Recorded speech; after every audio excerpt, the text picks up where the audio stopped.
Junto con Saludar, damos inicio a nuestra presentación. Somos estudiantes de Pedagogía en Ciencias de la Universidad Católica del Maule, cursando el ramo de Física 2. Los integrantes son Ana Correa, Romina Gallegos, Camila Miranda y Carolina Wilson. Nos referiremos en este video al experimento de Thomson y al espectrógrafo de masas. La información recaudada para llevar a cabo esta presentación la obtuvimos de varias fuentes. Experimento de Thomson. Durante el siglo XIX se desarrollaron técnicas que permitieron quitar cada vez más aire de los tubos de cristal, también conocido como los tubos de vacío. Por probar, se decidió ver qué pasaba si se hacía circular una corriente eléctrica por un tubo cada vez más vacío. Los resultados fueron sorprendentes. Apareció un brillo que cambiaba mientras había menos aire. Parecía como que unos rayos viajaban del cátodo negativo al ánodo positivo y se denominaron rayos catódicos. De cierta manera se habían descubierto los tubos fluorescentes. Pero, ¿qué es este misterioso brillo? La respuesta cambió al mundo. En 1897, J.J. Thomson llevó a cabo un experimento que revolucionó el área de la física y la química. Thomson modifica un tubo de vacío. Agujerea el ánodo para dejar pasar un haz de rayos catódicos, quedando situados en esta área. Introdujo dos placas que cargó eléctricamente y marcó uno de los extremos para poder realizar mediciones. Al momento de encender la corriente, observó que los rayos catódicos avanzaron en línea recta hasta el extremo reglado. Posteriormente, cargó eléctricamente las placas y observó cómo el haz se curva. A mayor carga en las placas, mayor curvatura. Al invertir la polaridad, la curvatura cambió de sentido. Probó además diferentes metales en el cátodo y en todas las situaciones pasa lo mismo. ¿Qué descubrió Thomson con su experimento a finales del siglo XX? Descripción de los cálculos o ecuaciones utilizadas. Tenemos que en el contenedor de vidrio se aceleraron electrones provenientes del cátodo caliente, formándose un haz debido a la diferencia de potencial entre los dos ánodos, A y A'. La rapidez de los electrones está determinada por el potencial de aceleración.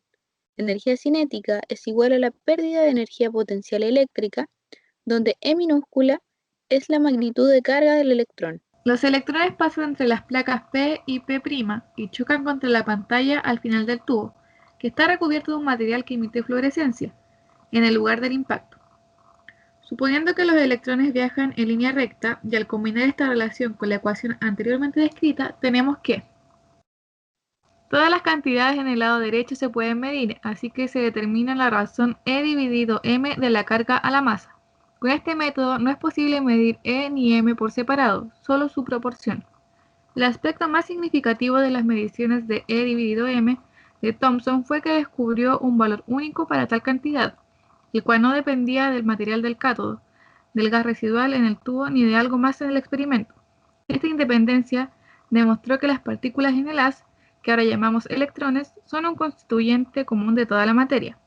Así, a Thomson se le da el crédito por descubrir la primera partícula subatómica, el electrón.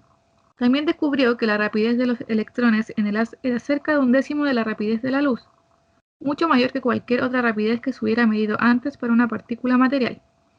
El valor más preciso de E dividido m disponible hasta este momento es. En esta expresión, el 15 indica la incertidumbre probable en los últimos dos dígitos, 12. 15 años después de los experimentos de Thomson, el físico estadounidense Robert Millikan tuvo éxito en medir con precisión la carga del electrón.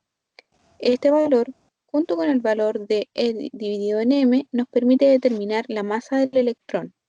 El valor más preciso disponible en la actualidad es Principio de funcionamiento del espectrógrafo de masas. Este es un dispositivo experimental que permite separar iones de átomos y o moléculas en función de su masa. Lo inventó el científico Francis Aston en 1919 y lo utilizó para identificar un gran número de isótopos de elementos no radioactivos que hasta entonces eran desconocidos. Descubrió 212 de los 287 isótopos naturales y aportó la regla que lleva su nombre, que afirma que los elementos atómicos de número impar no pueden tener más de dos isótopos estables. Además, en 1922 recibió el Premio Nobel de Química. El espectrógrafo de masa Es una técnica microanalítica usada para identificar compuestos desconocidos, cuantificar compuestos conocidos y para elucidar las estructuras y propiedades químicas de la molécula. Requiere cantidades pequeñas de muestra y obtiene información característica como el peso y algunas veces la estructura del analito. Está compuesta por tres principales partes: la cámara de ionización, la cámara de desviación y el detector. Las ecuaciones relevantes para este proceso son la expresión que relaciona la energía cinética que adquieren los iones en el acelerador con el potencial eléctrico, el cual es la primera fórmula de arriba, y la expresión que calcula el radio de curvatura de la trayectoria circular que siguen los iones en la zona de detección, la cual es la segunda. Al combinar ambas, obtenemos la expresión para la relación entre la masa y la carga del ion, la cual es masa partido carga es igual a 2 por el diferencial de potencial partido en radio al cuadrado por campo magnético al cuadrado. En la imagen inferior podemos observar un esquema simplificado del espectrógrafo de masa. Para investigar los isótopos naturales se introduce un elemento previamente vaporizado en la cámara de ionización, donde se le inyectan electrones que ionizan sus átomos. Los iones obtenidos, positivos, son acelerados por el campo eléctrico E y después de pasar por el orificio de la placa negativa del acelerador entran en la zona de detección, donde se les aplica un campo magnético B, perpendicular a su velocidad. La fuerza magnética de Lorentz curva su trayectoria, dependiendo el radio de curvatura de la relación entre la masa y la carga de los iones. Así, por ejemplo, si el elemento analizado tiene 3 isótopos naturales, el ion de cada uno con masa diferente se detectará en un lugar diferente de la placa, tal como lo representa en el dibujo adjunto. Ahí también se pueden observar las fórmulas para calcular cada componente que se puede obtener desde el espectrógrafo de masa.